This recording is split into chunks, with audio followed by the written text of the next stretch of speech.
Ang akong pasalamat ngadto sa atong labaw nga makagagahom sa mga kaayuhan o sa mga panglawas sa akong pamilya.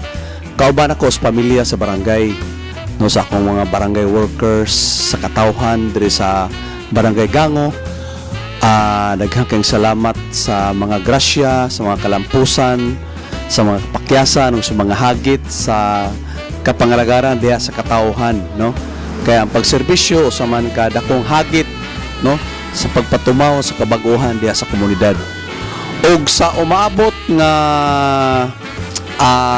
sunod tuig, no, 2016, naunta ang ato ang panaghiusa, ang ato ang panagtinabangay, ang ato ang panagsandurutay, ang ato ang panagligunay diha sa pagbag-o sa atong kaugalingon, pagbag-o diha sa komunidad, ug alang sa mapadayunong kalambuan sa atong barangay, naunta ipadagaya sa atong labaw nga makagagahom ug ang gugma sa matag usa mao ang magpatigbabaw aron magpadayon ang gugma diha sa pagtinabangay.